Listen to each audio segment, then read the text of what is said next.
बिस्मिल्लाहिर्रहमानिर्रहीम। अस्सलाम वालेकुम। मौलाना रूमी रहमतुल्लाह अलैह एक दिन खरीद व फरोख्त के सिलसिले में बाज़ार तशरीफ़ ले गए। एक दुकान पर जाकर रुक गए। देखा कि एक औरत कुछ सौदा सलब खरीद रही है। सौदा खरीदने के बाद उस औरत ने जब रकम अदा करना चाहिए तो दुकानदार ने कहा, इश्क में पैसे कहाँ होते हैं, छोड़ दो पैसे और जाओ। असल में ये दोनों आशिक और मैशूक थे। मौलाना रूमी रहमतुल्लाह अलैह ये सुनकर घिस खाकर गिर पड़े। दुकानदार सख्त घबरा गया और उस दौरान में वो औरत भी वहाँ से चली गई।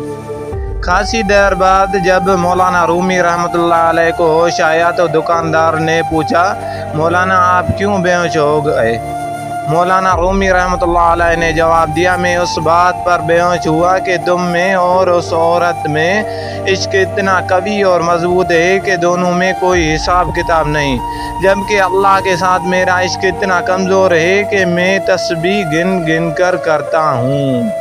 दोस्तों, ये थी हमारी आज की वीडियो। आपको कैसे लगी अपनी राय से ज़रूर आगाह कीजिए, और अगर पसंद आई है तो इसे लाइक और शेयर ज़रूर करें। इंशाअल्लाह हमारी मुलाकात अगली वीडियो में होगी। तब तक के लिए इजाज़त दीजिए। अल्लाह हाफ़िज़।